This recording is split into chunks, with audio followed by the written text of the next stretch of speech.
the most effective leaders are always the ones telling the best stories. They captivate people. Of all Yeah. people, it was Joseph Stalin who said a million dead is a statistic. One person dead is a tragedy. And he's basically saying that facts tell, but stories sell. Facts inform, but hmm stories, they transform. And that's what we're trying to do.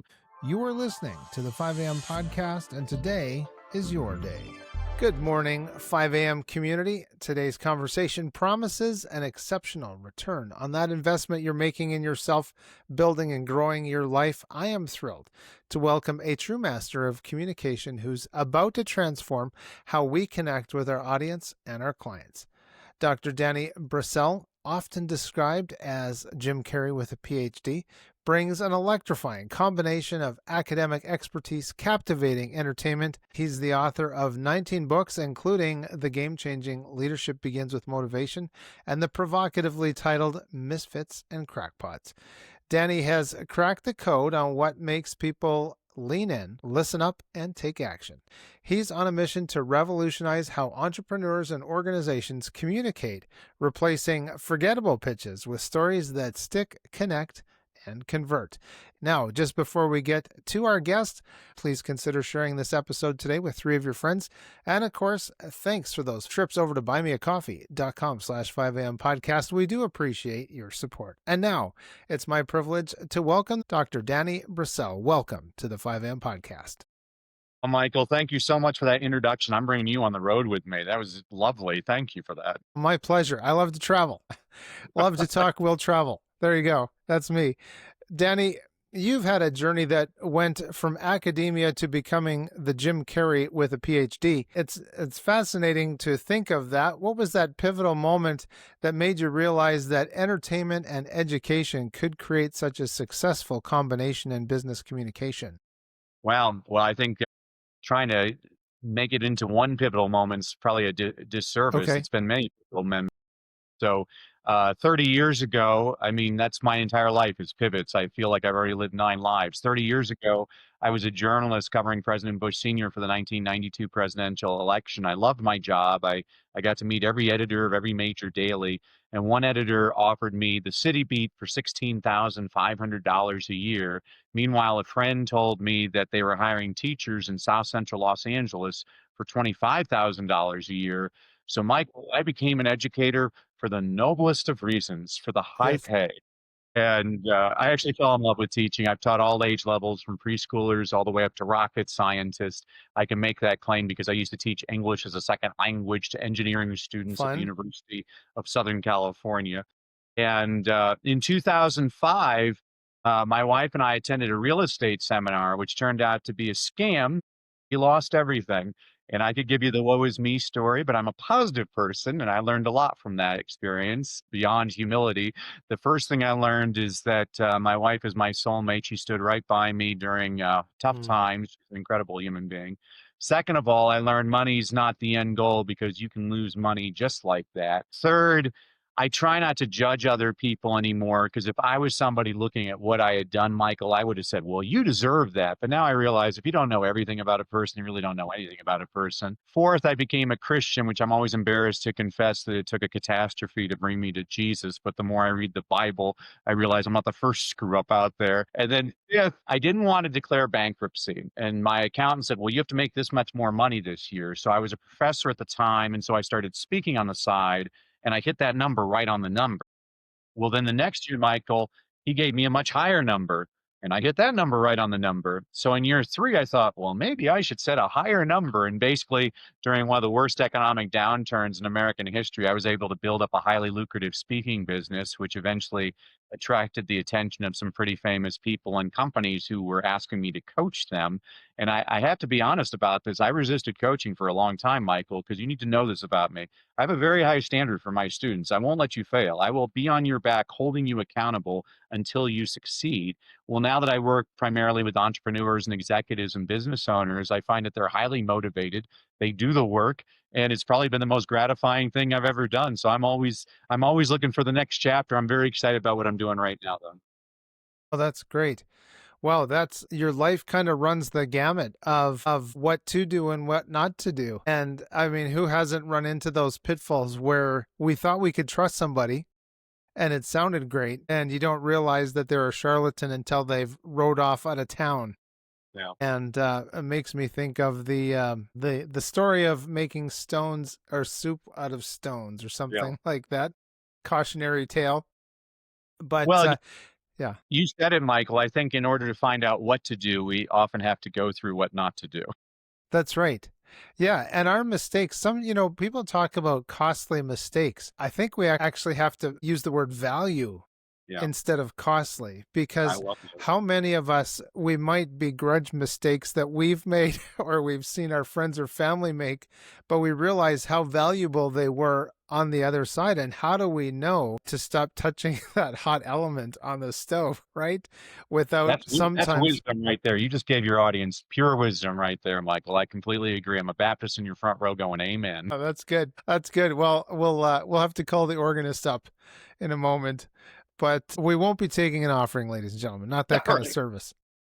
But so, speaking of audiences and congregations, you've spoken to thousands of people on Mhm. the face of God's green earth. What's the most common mistake you see entrepreneurs and business leaders making when they're trying to make that so valuable connection with their audience or their client? Yeah, the number one strategy I always share with clients, Michael, is stop bragging and start humbling yourself. I'm a big fan of Brene Brown. She's a wonderful speaker, and she talks about the importance of vulnerability. And I completely agree with her on that. Stop sharing your successes. Start sharing your failures because not everybody in your audience has succeeded, but they've all failed. And the more Yeah. you talk about your own failures, the more your audience is going to see themselves in you. And ultimately, if you want people to do business with you in the future, you need to have them feel very relatable to you. Yeah. Right. And people, what is that sentence? They want to know how much you care. And so if you're kind of braggadocious and coming across as you're all that in a bag of chips, boy, it definitely causes the attention spans to switch. That's right. So are there some, then we'll probably get into this, the techniques to storytelling, but maybe I'll ask you first though about your book, The Leadership Begins with Motivation. And you really connect that leadership effectiveness with the ability to tell a compelling story. Mhm. And so you're talking about don't brag about yourself, be humble and share your misses more than your hits. But can you is there some science or some brain functioning neuroscience behind why stories motivate people more than maybe facts and figures? Yeah, I mean, we're wired for stories, Michael. I mean, Steve Jobs said that the most powerful person on the planet is the storyteller, and he's completely correct on that. I mean, think about the reason you purchase an Apple versus a PC. It's based on the story that That's Apple right. has delivered to you. Think about the person you vote for. It's who's the better storyteller. Think about your spouse. Were you able to convince your spouse to marry you? You had the right story, and so it's all about story. And the impetus for the Leadership Begins with Motivation book was when I was a middle school teacher. I was the only teacher in my school that none of my students were ever tardy. And the reason was because I always started off class reading them a Paul Harvey story. I don't know if you remember Paul Nice. Harvey. I do. I'm an old guy, yeah. So when I was a kid, Paul Harvey would come on the radio every day at 12:15 and say, "I'm Paul Harvey with the rest of the story." And for 5 minutes, he tells you a story, and you're trying to guess who's he talking about or what's the Hmm. company or whatever. And my students, they just love those stories.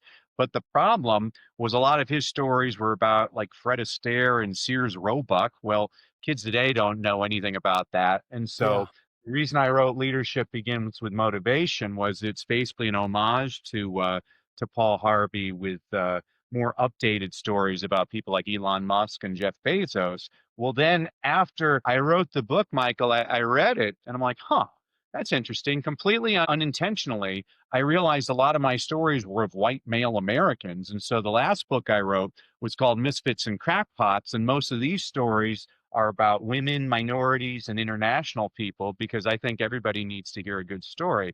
Now, what's that got to do with effective leadership? Again, the most effective leaders are always the ones telling the best stories. They captivate people. You know, of all people, it was Joseph Stalin who said a million dead is a statistic. One person dead is a tragedy. And he's basically saying that facts tell, but stories sell. Facts inform, but stories, they transform. And that's what we're trying to do. An effective speech to me isn't that you get a standing ovation, although that's great. An effective speech to me is not that people come up and tell you you're a great speaker, although that's wonderful. To me, the only way I measure the effectiveness of your presentation is how many people in your audience decide to take that next step with you. Now, it can be an unpaid next step, like subscribe to my podcast or Yes. free consultation call with me, or it can be a paid next step like buy my product or invest in my coaching program. But that's how I'm always getting my clients to think about, well, what's the effectiveness of your presentation? We need to know, is your audience deciding to take that next step with you? Just a reminder that you can get all of our resources, other episodes, and read our blog posts at 5ampodcast.com. Thinking back to your time in a newsroom and my time in a newsroom, there was the saying that said, if it bleeds, it leads. Yeah. And that's the story of hard news or soft news. Now, many of our listeners, maybe they struggle converting their presentation that they work so diligently on into actual business. What specific storytelling elements maybe would transform that diligently created presentation into one that actually drives what we're actually after, which is conversation and then client acquisition? So I created Well Crafted Story with my two business partners, Jimmy Hayes Nelson and Dave Ward. I call us the professor, the performer, and the producer because my background is academia. Coach Jimmy was a Broadway actor, and Dave was a former attorney who's now he uses AI to really help generate great leads and things for our clients. And so uh, you have to deal with a former teacher. Everything I do, Michael, either rhymes or it's alliterative. And so we came up with what we call the 5 C's process to an effective presentation. Those 5 C's are: you start with clarity. Before you ever give a presentation, you have to ask yourself 2 questions. Who is your audience? And what is the problem that you solve? And you'd be amazed, 95% of the people I work with cannot answer one or both of those questions in a succinct manner. But once you are very clear on that, then we can get into the part of your actual presentation, which is beginning with a powerful connection, connecting with the audience, teaching valuable content that actually serves them and helps them, whether they decide to do business with you or not. And then finally having a clear call to action and wrapping it up with an emotional close. And so really one of the strategies, well, so I'll use you as an example. Yes. It's one of the biggest mistakes I see in a lot of presentations. And that is, many people have multiple calls to action. So at the very beginning of your podcast, you said, make sure you give us a 5-star review and you like and subscribe and all. That's right. You're given multiple calls to action, it's going to lower your rate of return. The most effective presentations have one clear call to action. So if I'm working with a politician, there's a difference between giving a speech where you're trying to get people to vote for you versus trying to get people to give you a campaign donation. Those are two very different objectives. You have to be very clear on that. And so if you can have a one clear call to action, that's great. Now you have to understand there's 2 types of decision makers in your audience. I like to call them the Joe Fridays and the Julia Roberts. And so I'm going to be stereotypical and say the married couple. So the husband is usually Joe Friday. He's the guy sitting in the audience with his arms crossed, and he wants to know, how much is this going to cost me? What do I got to do? How long is it going to take? And a very clear call to action should answer those questions to suffice those questions that Joe Friday has in his head. And the big mistake that I see a lot of presenters make is they end with a call to action, but you're ignoring potentially half of your audience, which I call Julia Roberts, the wife. The wife doesn't care about all the details. She just wants to feel good. The reason I listen to Michael's podcast is it makes me feel good. This is my caffeine for the soul to start off the day every single day. And so a powerful presentation utilizes both of those techniques to grab both of those people, and you're going to increase the number of people who decide to do business with you. And that's what I'm always doing with my clients is we're looking at numbers. I always look at, you need to know your numbers. People can say they're effective. I'm like, well, how many people in your audience took action? They're like, well, I had 4 or 5. I'm like, well, how many people were in your audience? I don't know. Well, we need to know exactly how many people were in your audience so that we can get that rate of return to increase. Wow. Yeah, that's good. And it's important to I guess know your listener Mhm. and who's there. And that, can you talk then a little bit about building that relationship? We know that Well, they say Rome wasn't built in a day, and that clients need like 11 looks or touches or something like that. Put your modern words in there for however we're going to describe it. But it's about building relationships too, as well as showing that there's a need. And then, of course, everyone's favorite radio station is WIIFM. What's in it for me? That's So right. how do we talk then in terms of building that relationship and knowing that we're playing the long game? Yeah, so that's a great question, Michael. So the most important part of your presentation is always going to be the opening of your presentation, because when you're trying to connect with your audience is sitting there and they're trying to make a decision. In their minds, they're wondering, am I going to be present for this presentation or am I going to be fully engaged? So again, former teacher, everything rhymes. So in Yeah. when you're connecting with your audience, I always tell clients you have to wrap. So wrap stands for relatable, authority, and purpose. So you got to show that you're relatable. I'm just like you. I've had that same problem that you've had, authority. And Yeah. I solved that problem, purpose. And now I help people just like you so you don't have to suffer the way I suffered. If you can do that in the first 5 minutes of your presentation, you're going to get a lot more eyeballs paying attention to your presentation. And then it's all based on the types of stories that you decide to craft throughout your presentation. And a lot of people give great stories, but they don't really have a point to their stories. And so here's something your audience can do. It's one of the Yes. first exercises I do with clients is later on, you can do this, Michael, at home. Later on, in your comfortable chair with a pen and paper, libation of choice, and for an hour, I want you to write down every story that's ever happened to you. And I don't mean the entire story, I just mean triggers, like the time I locked myself out of the car in front of Costco, the time dad spilt mustard on his tie when we went to that fancy restaurant. You'll find in an hour, you can come up with literally hundreds of stories like this. So that's the first part of the exercise.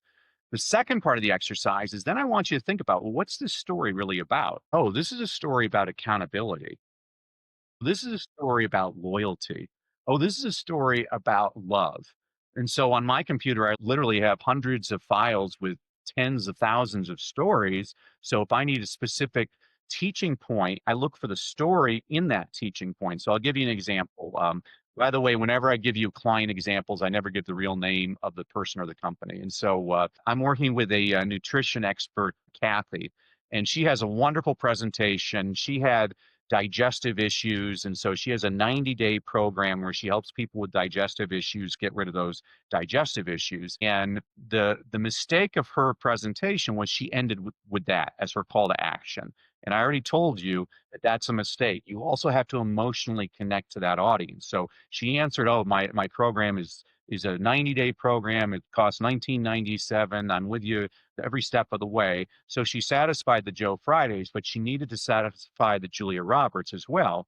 And so I said, "Well, what do you want the audience to do?" And she said, "Well, I want my audience to understand that they can't do this on their own." I'm like, "Oh, okay, you need to hire an expert story." And she's like, "What's that?" I'm like, "I'll give you an example." So I'll leave you today with this. Many years ago, my wife and I, we had theater tickets and we were dressed to the nines on our way to the theater when we got a flat tire. My wife said, "Well, I'll call AAA." I'm like, "You don't have to call AAA. I'm a man. I can fix a flat tire." So I went back and opened up the trunk and I got the spare tire and then I got the pumper thing and then I got the thing that's like a big jack and I started trying to undo the lug nuts, and basically 27 minutes later, Michael, I had grease all over my hands. I hadn't fixed the flat tire. I look at my wife. She's shaking her head like, I could have done so much better than this guy. Well, unbeknownst to me, she called AAA and this tow truck shows up. And this 17-year-old punk hops out of the tow truck and he changes my flat tire in 3 minutes flat. You know, I think there's times in life when all of us think we can do it on our own. But if you want to save time, you want to save money, and you want to save a whole lot of headache and embarrassment, you hire an expert.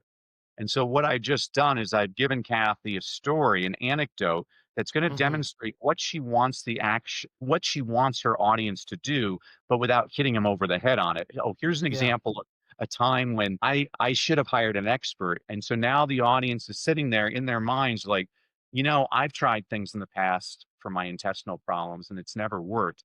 Maybe I should really just hire Kathy, would be a whole lot easier. That's the power of Hmm. storytelling is Right.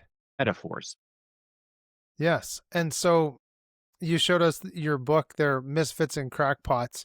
And correct me if I'm wrong, but that talks about embracing uniqueness Mhm. and the crackpot or the misfit component of our lives. Can you talk about how entrepreneurs can leverage their personal quirks or unconventional experiences to create that authentic and memorable business conversation? Yeah, that's a great question, Michael. I mean, that entire book was based on it started with one story. So there's basically these two women. They're both choreographers on Broadway. One, her name is Martha, and the other one, her name is Agnes. And Agnes has just opened up her third play on Broadway. And audiences seem to like it, but the critics are just panning it. And she looks at Martha and she's like, you know what? I give up. I think I'm just going to close it down. And Martha looks at her and she's like, you can't do that. It's not for somebody else to criticize your work. It's not even for you to criticize your work. But if you shut down this play, you're denying the world your gift. There's never been another you. There's never going to be another you. There's only you. You have to give the world this gift. Well, Martha was Martha Graham, who's considered the mother of modern dance. She won the Kennedy Center honors. She won the Presidential Medal of Freedom. She's considered the mother of modern dance. Well, Agnes, her friend, was Agnes DeMille. She won the same honors. She was the first woman ever to have three concurrent hit musicals on Broadway, and she decided to keep the musical open, but she gave it a different title. She renamed it to Oklahoma. And so that story inspired me because I'm like, how many people, and this is directly for your audience, how many of you out there that are listening, you have a gift, but you've never shared it with the world. You have a responsibility. It's an overused story. They always say that the richest place on earth is the cemetery because that's where Yes. all these people died without using their talents. And I don't like it because it's an overused story. I've heard the story Yes. told 50 different times, but there is a lot of truth to that. So for all those entrepreneurs out there, you need to embrace your uniqueness. I mean, again, I'm a huge Steve Jobs fan. I just thought he was fascinating. I've read about 10 books about him. I just watched a documentary about him as well. And his Think Different campaign is all about misfits and crackpots. Here's to the people that are trying things nobody else is trying. These are the people that change the world. I mean, Yes. Henry Ford, if he had listened to his critics, he would have created a better horse carriage, but he created an Yes. automobile. And that's why when you hear the doom and gloom, people like to expose everybody to. I'm like, I'm an optimist. Somebody always comes along and solves problems. There's amazing people out there, and it could be you, could be one of your listeners right now. But how are you going to ever solve that world problem if you don't release it in the world? I mean, one of my favorite quotes, and I butcher the quote, but I'll give you the gist of the quote, is from Max Levchin. Do you know who Max Levchin is, I do Michael? not. No. So Max has this great quote. He's like, my first company was a complete disaster. The second one wasn't much better. Number three, I was starting to get it right. He's like, number four almost didn't fail. And number five was PayPal. Well, it only took you 5 tries to get to $1 billion company. I think you're doing all right. And so it's all about failing forward. I always do this in presentations. What's the opposite of success? And everybody says failure. I'm like, it's not. The opposite of success is not trying or quitting. That's why I love the movie Rocky. It's why everybody loves the movie Rocky. Rocky gets beat up all the time, but he always gets back up. That's what you admire about him is, man, this guy just will never give up. And you can't lose if you never give up. I see so many people, they're so close and they give up. One of the people I admire the most is Sir James Dyson. He was trying to vacuum his house back in the late 70s, and the vacuum bag didn't work right and it drove him nuts. And so he's like, there's got to be a better way than these stupid bags. And so he spent the next 15 years of his life and was sued by all these people, went through all kinds of things. He came up with over 5,000 different prototypes for what became the Dyson vacuum. And now I believe he's the second wealthiest person in England. He's worth about $15 billion, and he's been knighted. And I read his books. He has two autobiographies, and I'm like, man, you look at a person that could have given up so many times along the way, and he just never did. Those are the people I admire. That's why I love your audience. These are entrepreneurs. Entrepreneurs. Yes. One of my coaches, he has a great expression. He says, SW, SW, SW, SW. Some will, some won't. So what? Someone's waiting. Keep Yeah. going. Keep going. That's right. Yes. Well, and speaking of Rocky, we can remind people that Sylvester Stallone sold his dog just so that he could finish that script and try and get it sold. Can you imagine that? I think my Well, dog's it's ready to. actually the dog in the movie. It's Rufus, the dog in the movie, and he sold the dog to a guy for $500, and he had to buy it back for $5,000. I mean, Yes. you're right. You're right about that, Michael. As much as I like Rocky, the story of Sylvester Stallone, how he got Rocky made, is Yeah. unbelievable. Unbelievable, Look at if he had given up, he we would have never had Rocky. We would have never had man. First Blood. I mean, I I I, I admire Sylvester Stallone beyond measure. Yes. And that's what's so valuable about the American dream. I'll have to find my soapbox. It's around here somewhere. What other nation in the last 250 years has been such an incubator for failures to become successes? And I only use the word failure in a positive way because we have to find out which ways didn't work. And you mentioned Henry Ford, another phenomenal industrialist who he wanted this engine block done in a way that all the engineers told him he was wrong.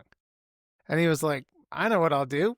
So he went to the university students that didn't know there was no way to do what he wanted to do, and they figured it out. They figured out the way to do something that the experienced engineers said was impossible. And what a world. And of course, what a nation of America. And that continues, that American dream.